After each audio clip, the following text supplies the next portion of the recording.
They say love never truly fades. But what happens when a love you thought was long buried resurfaces after decades?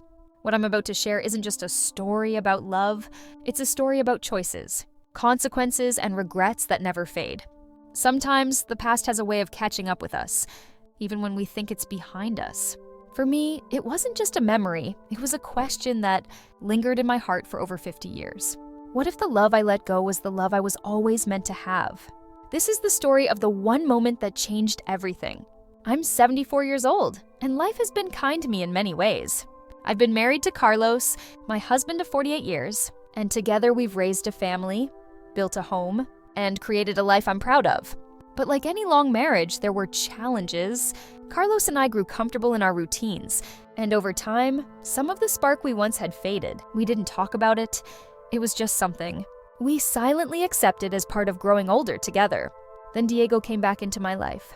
Diego, Carlos's younger brother, was my first love. Back when I was 20 and he was 18, we were inseparable. He was charming, full of life, and made me feel like the world revolved around me. We were young, reckless, and so deeply in love. But life had other plans. Diego left for college, and I stayed behind to help my family. Distance turned into silence, and eventually, we lost touch. By the time Diego came back, I was already married to Carlos. For decades, he was just a distant memory, a bittersweet chapter from my youth that I never talked about. Until now, it started with small, innocent moments, at least. That's what I told myself at first. When Diego moved back to town, it wasn't just a reunion.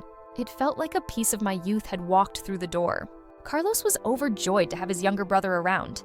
He spoke endlessly about how close they were growing up and how Diego always looked up to him. The two of them laughed and reminisced for hours, their voices echoing through the house. I smiled and joined in when appropriate, but the truth was, my focus kept shifting back to Diego. At first I thought it was nostalgia, the kind you feel when an old photograph takes you back to a different time. Diego represented a life I had almost forgotten, carefree, spontaneous, and filled with possibility. But as the weeks passed, those feelings became harder to ignore. It wasn't just his stories of travel or the way he spoke about life with a sense of wonder that I admired. It was the way he noticed me. One afternoon, after a family dinner, we found ourselves alone in the kitchen. I was rinsing dishes when Diego leaned against the counter beside me. "You've always had that spark," he said, his voice soft. I glanced at him, unsure of what he meant. "What spark?" "The one that lights up a room?" he replied. "Even back then, you didn't even have to try. You just had it." I laughed nervously, brushing off the compliment. But deep down, his words struck a chord. Carlos hadn't spoken to me like that in years. Diego's attention made me feel something I hadn't felt in decades. Seen, appreciated, even special. It wasn't just the compliments, though. It was the way he remembered things about me. He recalled my favorite songs from when we were young, the way I used to laugh at his silly jokes, and even the time I cried when we danced under the stars one summer night. "Do you remember that song?" he asked one evening while we sat outside on the porch. I smiled faintly, my heart tightening. "Of course I do." He began humming the melody, and for a moment, it felt like time had rewound. I could almost see us as we were back then, young, in love, and unburdened by the complications of life. But it wasn't just the memories. It was the present, too. Diego began helping around the house more often, stepping in where Carlos usually wouldn't. He repaired a broken fence in the backyard, fixed a leaky faucet in the kitchen, and even helped me reorganize the garage. "You don't have to do all this," I told him one day as he tightened the last bolt on the fence. "I want to," he replied, wiping his hands on a rag. "You've done so much for everyone else. It's time someone did something for you." His words lingered in my mind long after he'd left. I tried to convince myself that I was overthinking things, that I was projecting feelings that didn't exist. But the tension between us was impossible to ignore. It was in the way his hand brushed against mine as we passed plates at dinner, the way his eyes lingered just a second too long during a conversation. One evening, as we sat on the couch watching an old movie with Carlos, my heart nearly stopped when Diego's hand accidentally, or perhaps intentionally, touched mine. For a moment, neither of us moved. The air between us felt electric, charged with emotions we weren't supposed to feel. I pulled my hand away, my face flushing, but I couldn't stop thinking about it. What was I doing? I was 74 years old, a mother, a grandmother. These feelings had no place in my life anymore. And yet they persisted. Things came to a head one afternoon when Carlos was away running errands. Diego stopped by to drop off a book he thought I'd enjoy. I invited him in for coffee, trying to keep things casual, but the moment he stepped inside, the atmosphere shifted. We sat at the kitchen table, sipping our coffee, and for a while, everything felt normal. We talked about his travels, his retirement plans, and the memories we'd shared as young lovers. But then the conversation turned serious. "Laura," he said, setting his cup down, "I need to tell you something." I froze, my heart pounding. "What is it?" "I've never stopped thinking about you," he confessed, his voice trembling slightly. "Not a day has gone by that I haven't wondered what could have been." I didn't know what to say. My mind raced with 1,000 thoughts about Carlos, about my family, about the life I'd built. "Diego," I began, my voice shaking. "You can't say things like that. It's not fair. It's been so long, too long." "I know," he replied, his eyes locked on mine. "But it doesn't make it any less true." For a moment, the world seemed to stop. The walls of the kitchen, the sound of the clock ticking, the weight of my responsibilities. All of it faded away. All I could feel was the pull of the past, drawing me toward him like a force I couldn't resist. It was an overcast afternoon, the kind where the clouds hung heavy, and the air carried the faint smell of rain. Carlos had left earlier in the day to run errands, promising to be gone for hours. The house was unusually quiet, save for the soft ticking of the clock in the living room. Diego arrived unexpectedly, holding a book he'd mentioned to me a few days before. "I thought you'd enjoy this," he said as he handed it to me.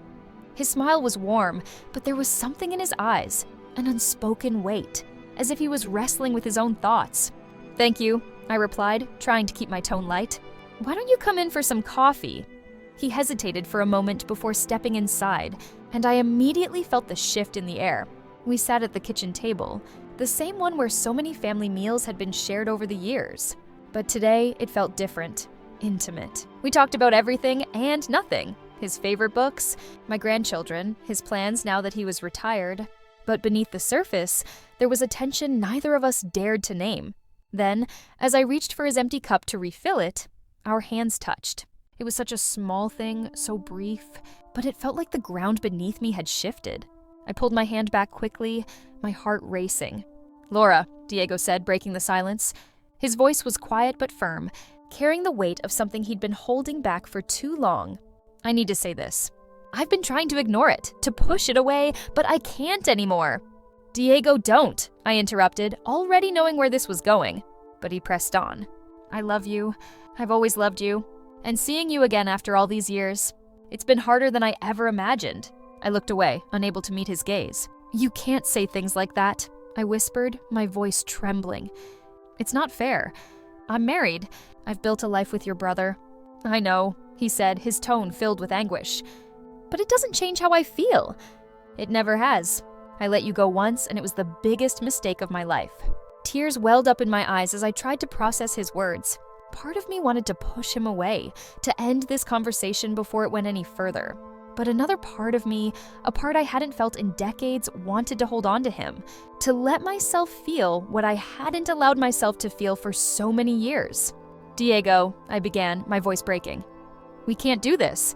It's wrong. It would destroy everything." "I know," he said softly, his eyes searching mine. "But just for a moment, can we pretend? Pretend it's just us, like it used to be?" I didn't answer. I couldn't. Before I realized what was happening, he reached across the table and took my hand in his. The warmth of his touch sent shivers through me, and for a moment, I felt like I was 20 years old again. He stood and walked around the table, kneeling beside me. "I'm not asking for anything," he said, his voice barely above a whisper. "I just needed you to know how I feel, and if this is the last time we're ever alone like this, I need to remember it." His words broke something inside me. Tears streamed down my face as I reached for him, pulling him into an embrace that felt like both a goodbye and a confession. And then he kissed me. It wasn't the passionate, reckless kiss of youth. It was something deeper, more painful, a kiss filled with years of longing, regret, and love that had never truly faded. For a moment, I let myself give in. I let myself feel everything I had buried for over 50 years. But reality returned like a cold wind.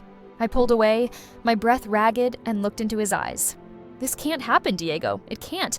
I'm not that person anymore." "I know," he replied, his voice filled with sorrow. "And I'm sorry. I needed this moment with you." We sat there in silence, the weight of our actions pressing down on us. The rain began to fall outside, its steady rhythm matching the pounding of my heart. Eventually, Diego stood.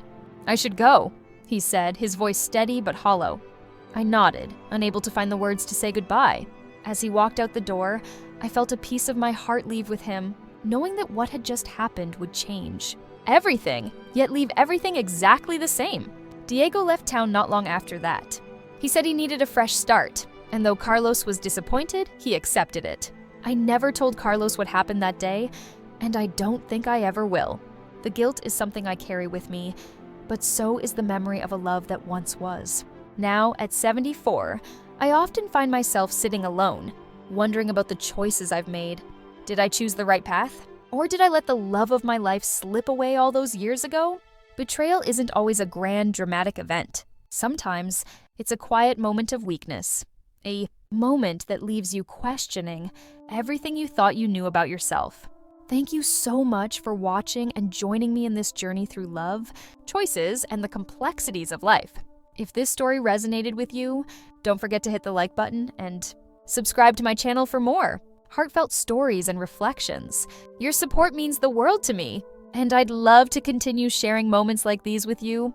Until next time, take care and remember, sometimes the past has a way of finding us when we least expect it.